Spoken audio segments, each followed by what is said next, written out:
Lightning like Steve McQueen. I'm in the fast lane when the light turns green. And I built tough, I ain't nothing but grit. Cause I made rugged blood, sweat, and spit. Yeah, like a horse I fly. Better push yourself in for a bumpy ride. I like to play hard, but I work harder. And I weather the storm cause I'm built stronger. What is up, ladies and gentlemen? We are back. We are live. It is the Freight Coach Podcast, the top podcast in transportation, coming to you guys every single weekday, 8:30 a.m. Pacific, 10:30 Central, to break down some industry headlines. And most importantly, you guys provide some actual insight into what you can do with all of this information. If this is your first time tuning in, welcome. This is the real side of freight, ladies and gentlemen. And I say that before every single show. And what I mean by that is I only speak with transportation professionals because at the end of the day, you guys, I want to talk to the right individuals who have done what you're looking to do or who are currently doing what you're trying to achieve, so you can take this information, apply it, utilize it, and see a meaningful difference in your business and your life. Happy Monday, everybody. Just going to cut to the chase here. We will not have a guest on today. Unfortunately, they came down with an illness.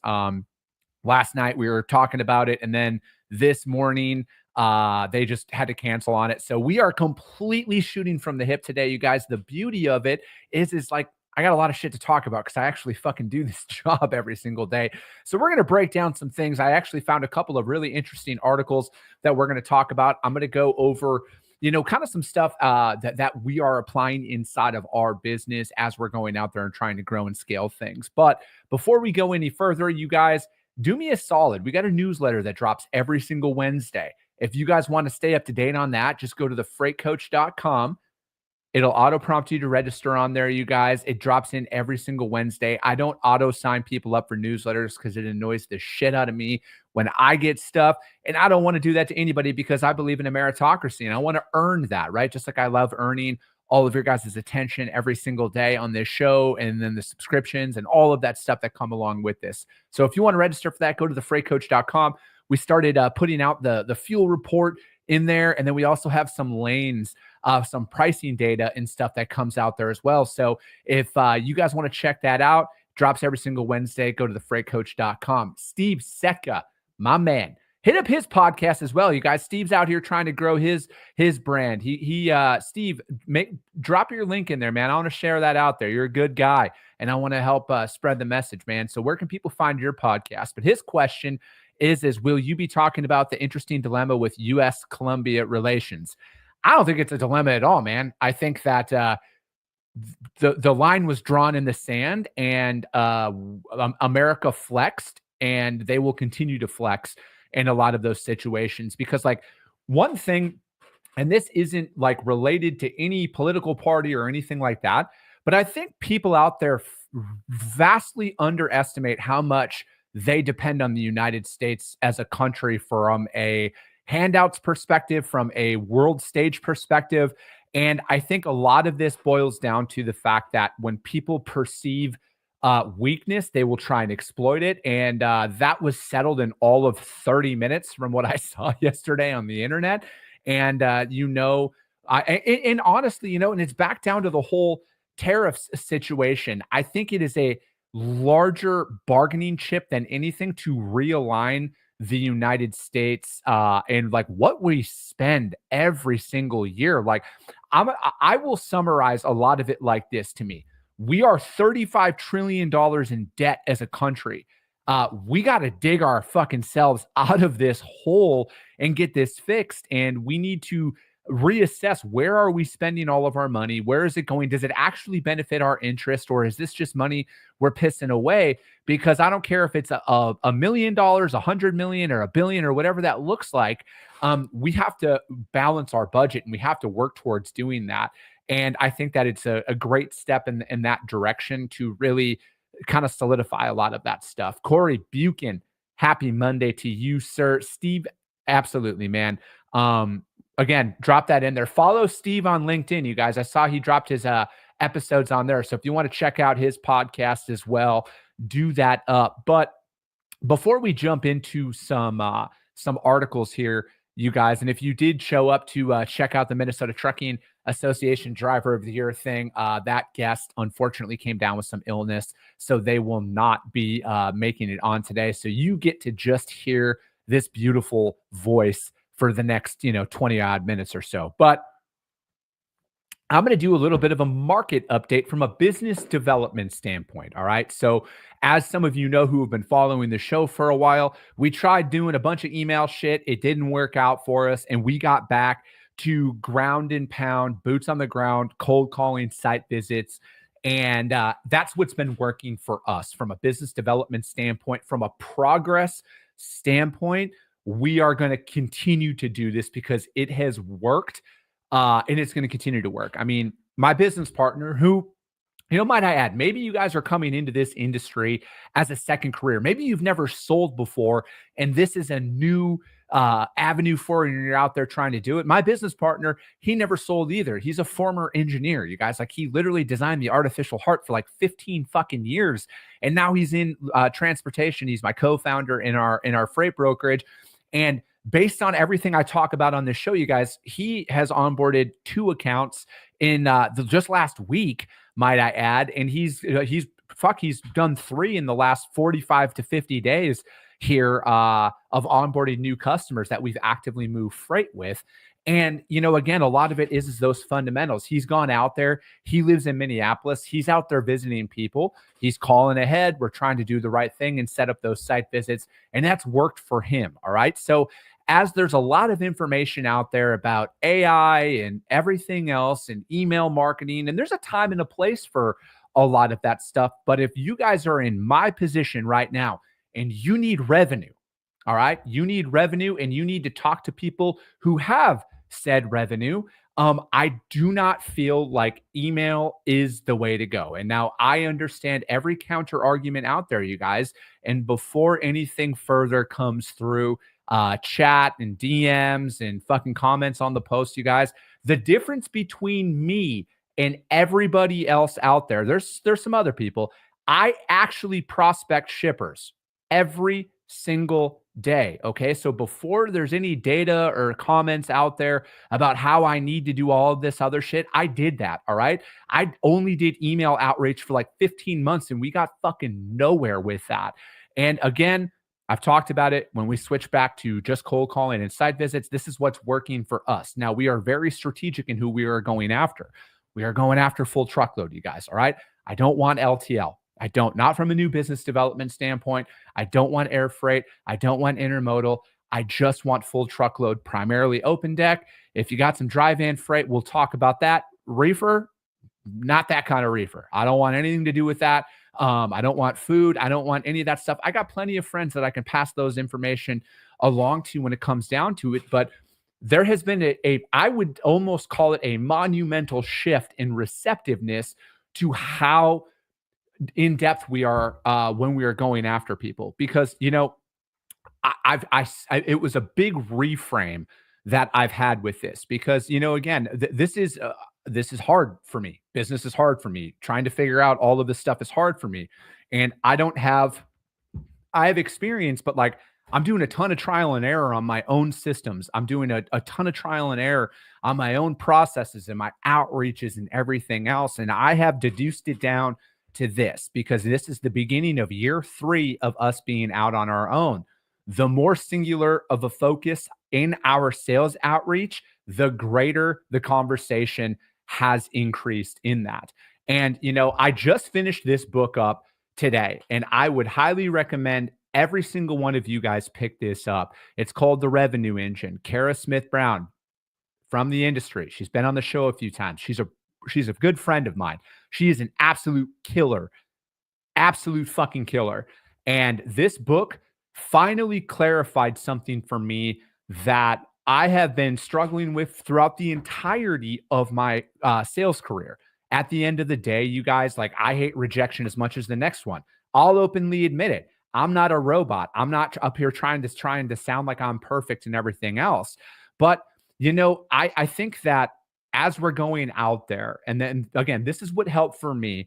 I'm going out there and I'm prospecting businesses, right? Like, this is a business to business transaction. Yes, we provide a service, transportation, logistics, all of that stuff, but I'm selling to the business. And as I go through some of my prospects that I'm coming through, a lot of people that I talked to last year, they're no longer employed there.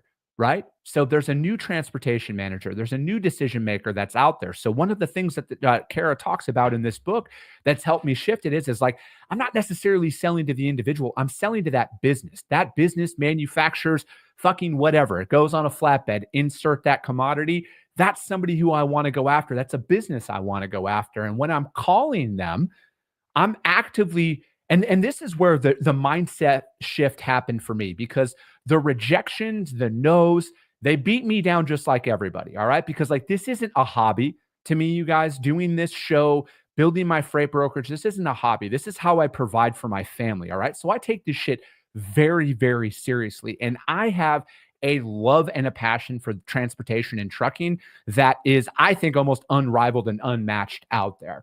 But anyways, inside of this book, specifically on page 103, it clarified a lot of stuff for me. Because now when I'm going out there and I'm calling somebody, like, again, I was calling some manufacturers this morning, for example. Contract manufacturers is who I was cold calling this morning. A lot of them were customer routed. And you know what? That's not necessarily a bad thing, right? Because that's a disqualification. They're never going to change their internal process. So why would I go and waste my time continuing to follow up with them? Now, I understand with some people that is just a get off the phone tactic, but I've tried not twisting my words, excuse me, but like I've came in with a different approach on a couple of those calls, and it all led to that outcome. And again, there's a lot of value in knowing who not to call, because at the end of the day, I need revenue, right? Like, and I need to prospect customers that can turn into revenue. I don't want to go down this rabbit hole of hypothetical possibilities that never will equate to a dollar of revenue coming inside of my business. And I found myself so many times in my career going after shit, thinking like, oh, there's going to be a possibility. There's not, ultimately, at the end of the day. And I need to focus on, yes, I need to focus on those companies that fit inside of my niche. And that's what we're going after. And that's what we're doing. In that book literally just fucking opened up my eyes to a level that I didn't think was possible, to now, as I'm going through and I'm prospecting people, even if it's a no, guess what? It's still a yes. Even if it's a no, we're not adding anybody right now, but they move full truckload, boom, that's a yes. That's a win. Or I'm calling them, hey man, we have our own fleet, or we're privatized this, or we don't work with brokers. Okay, boom, disqualified. I got to find that yes. And I am not naive enough to think that just because I have a pulse, that somebody's going to give me all of this business just because I called them, right? So again, that helped me frame that up. And if you're out there and you're starting from scratch and you're like, hey, I need to know what do I do here? How do I get like a system in place, for example? A good book for you guys to read. And again, you can have your own opinions on this guy from a personal standpoint, but his straight line selling system, Jordan Belfort, that to me is fucking completely synergistic from a freight brokerage perspective. Okay. And then you're just going through and you're trying to get that yes, right? My thing is yes, we work with brokers, or yes, we have full truckload, because they might be asset only right now. And that's just because the market's soft, but they might change their tune. But as long as they move full truckload, that's a prospect that I want to go after, especially in the flatbed and dry van space. Again, I don't go after food. I don't go after refrigerated freight. I just don't want to mess with that at this time in my business because of our current capabilities and everything else. So, that's just kind of like a little heads up on what I'm doing out there. And I'm going to continue to talk about this, you guys. I'm going to continue to give real live feedback from somebody out there who's booking freight, who's quoting freight, who's doing all of this stuff, because like, it's a $1 trillion fucking industry, you guys. At the end of the day, there's a couple $100 billion available for hire transportation. Nothing that you like. If any of you listen to this content and apply it and get results out of it, you're not taking food off of my plate. All right. I actually hope you guys apply what we talk about on this show and get results and win out there, because that's what it's all about at the end of the day. But that's kind of my my little rant out there, you guys. And again, also, I always feel the need to say this. I delivered some freight this morning. You guys know how I quoted that freight? Green screens. They're right there. All right. Legitimately, the rates that they were telling me in that system, it was like $12 to $20 more or off compared to what I paid, compared to what they were saying. And then also, you guys, I use Revenova every single day inside of my brokerage. All right. They're my TMS provider. That's who I go. I build all these loads off of. I do all the tracking, all that cool shit in there. You guys, I'm in there every single day. So it's pretty sweet that I'm kind of building up two businesses that are completely intertwined at this point. And I love it. I love it. But let's get into a couple of articles here, because I saw this one. And again, this is this is a really good book for you guys to read as well. All right. This article is on none other than Brad Jacobs. This is from ttnews.com. And Brad is now off into QXO, which is inside of the building materials. If you guys want another really good book to read, How to Make a Few $1 billion is a good book. If you guys want a kind of a summarization of the book, go to the Founders podcast. He's done a couple of episodes on there. That's a very good podcast as well. But check that out if you guys want to get it in and learn about this, because he's sticking to his strategy here, you guys. And when you've built multiple billion-dollar companies, kind of leads some success out there. But anyways, this article, Beacon Roofing Supply, and if you move anything inside of the transportation or in the flatbed space, you've heard of Beacon. They have started soliciting interest from potential buyers as it looks to fend off an $11 billion with a B dollar takeover bid from rival QXO, who is founded by none other than Brad Jacobs. People familiar with it said, the Herndon, Virginia-based Beacon is seeking to gauge interest from strategic and private equity suitors after QXO's unsolicited approach was revealed this month. Beacon rejected QXO's offer of $124 a share in cash, saying it undervalues the company. Beacon ranks number 63 on Transport Topics' top 100 list of largest private carriers and number 8 on the building material carriers sector list. So, again, if you're out there and you're cold calling some of these prospects, you guys, and they're like, hey, we have our own fleet, literally Transport Topics list off the top 100 companies out there that have it. So it might save you a cold call in those moments. It goes on to say QXO previously, QXO said previously that Beacon had been seeking to attract another suitor, but no counter has emerged. Deliberations are in the early stages, and there is no certainty that they'll lead to another offer from Beacon. And in January 15th letter to Beacon's board, QXO said the target had been trying to frustrate a deal with delays, cancellations, and unreasonable preconditions. In response, Beacon said it had offered QXO multiple chances to engage after receiving the bid in November. And let me see here. QXO, while QXO is prepared to nominate directors to Beacon's board to push through a deal, it could face some competition. Stifel Financial analyst wrote in a recent note that they saw real potential for a competing strategic offer for Beacon. And then they cited Lowe's as the most compelling candidate. Dude, and that's what's wild about a lot of this. Again, that article is from ttnews.com talking about QXO, and Brad and his team is back on their strategy. They're back on their game, and they're going to continue to do what they do out there. And that is fucking build successful businesses.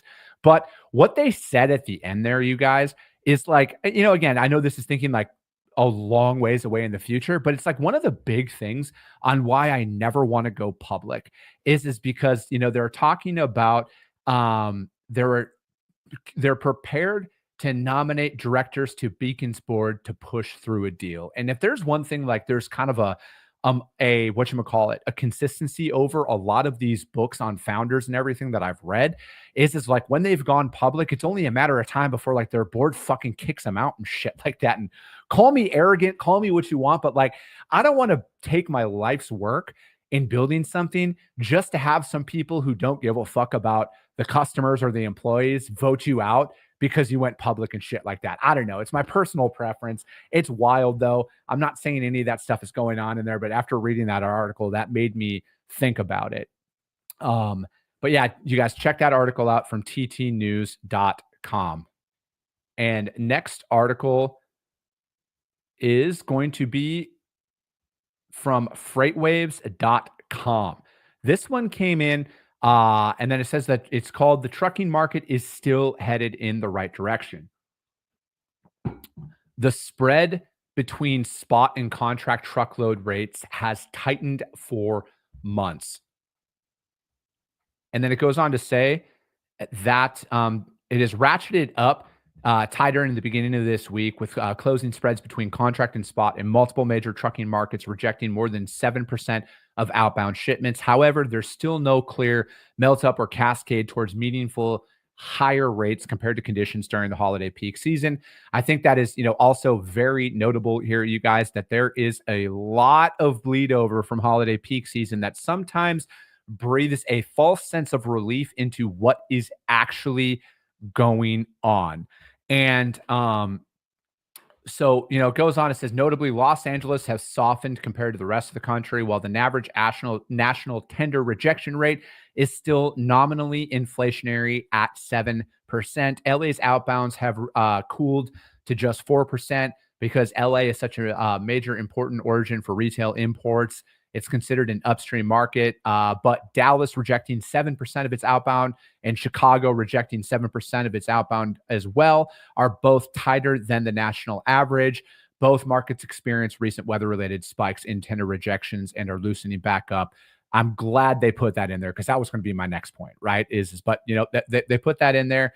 And then let me see. The inventory landscape further influences truckload demand. The Logistics Manager Index for inventory levels stood at 50 in December, indicating that total inventories were essentially flat in November. However, a deeper analysis reveals a stark divergence between upstream and downstream inventory levels. Upstream facilities, often located near major ports, registered an LMI of 57, signaling expansion. In contrast, downstream retailers reported a significantly lower LMI of 33, indicative of a highly successful holiday shopping season.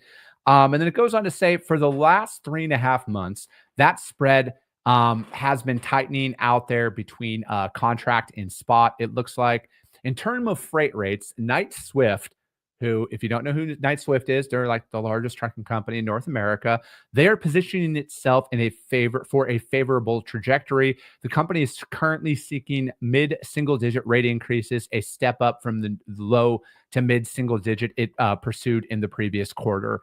I think, again, there's some good information in this article. You guys, paying attention to tender rejection rates is pretty crucial. That's out there. But, it's crucial if you have RFP style freight at the end of the day. Now, if you don't, it's still good to pay attention to it if you are moving freight in a lot of those major sectors and corridors. But if your shipper is a lower volume shipper and you do what I do out there and you find consistent carriers to haul your freight, you're kind of, I don't ever want to say immune, but you're slightly insulated from a lot of this style of behavior that's out there. But, at the end, they're talking about Knight-Swift and how they are looking to step up from a mid-single digit rate increase. And that's a step up from their low to mid-single digit. I think that's very important to pay attention to because it's only a matter of time, right? It's only a matter of time before people start putting their foot down. And then it's bid season right now for a lot of people. We just finished up an RFP last week. And, I know there's a lot of people out there who are trying to renegotiate their contracts. A lot of my friends who own trucking companies have all essentially said that they are out there trying to get as much freight and trying to, get as much of a rate increase as possible. And it's going to be interesting to see, right? At the end of the day, like I've been talking about for a while now, you guys, ultimately, the way that this is going to go is carriers are going to try and increase their rates. Customers are not going to want to increase their rates, and it's going to create a compression for a lot of freight brokers that are out there, right? Because at the end of the day, you guys, this is what 2025 might end up being throughout the year, depending on some major events that happen. But ultimately, you guys, as we are coming off of this, okay, this is how the market shift actually happens, okay? This is not hey, let's all reject all of this freight and then we just renegotiate our contracts and now we're all making millions of dollars again. That's not the way that this is going to go, you guys. The people holding the bag, i.e. the manufacturers and the shippers out there, will dictate how this goes. And my gut, based on actually going through market shifts before, customers are not going to want to raise their rates much at all, if any, right? Like I think they are going to try and stay as stagnant as they possibly can. Again, I can't speak for everybody, but this is just my experience. And as a broker, what you're going to start seeing though is there will be an increase in rate or in prices from your drivers. All right. That is inevitable in times like this. Okay. And you're going to have that question internally. A lot of you brokers are going to have this question. What do we do here? Do we give back the freight? Do we cancel on these loads? How do we handle it? I would highly recommend a lot of you start pounding your chest in the way that some of you have been over the years about how great you think you are in these markets, because like right now, these are the make or break markets out there. This is the position that I'm looking to be in for the people who don't necessarily want to increase the rates to carriers and then service failures increase. Just know realistically, I'm probably in your customer's ear right now. I'm probably in their ear right now, hoping that their current network fails, because that's the reality, right? Just like every single one of the shippers that I work with, somebody's in their ear right now, right? Like just because I move freight for somebody, I'm not naive to think that nobody's fucking beating their door down every day, hoping I fuck up. But that's what we're going to find ourselves in here, you guys, in might be all of 2025. I don't know. I could be wrong. I just know how market shifts work. And in my experience, that is how it has been done out there. So pay attention to you guys. How bad do you want that business? And as somebody out there who's actively trying to develop a book of business every day, you might want to think twice about how you handle that, because trust me, you guys, it's lonely out there in the business development world. All right. Nobody's hoping that anybody is calling them from a service provider's perspective to have them start bidding on their freight. All right. It's a lonely world out there. Take care of your customers. All right. And if you apply everything that we talk about on this show, you won't have anything to worry about at the end of the day. But that is going to be it for today, ladies and gentlemen. As always, if you guys got value in what you heard today, do your boy a solid. Subscribe to the show. If you're feeling really, really motivated after all of this, rank the show on iTunes and Spotify, you guys. That's how we get out there and help more people, is because if you saw value, chances are your network's going to see value as well. I appreciate you guys. I love you guys. And we'll be talking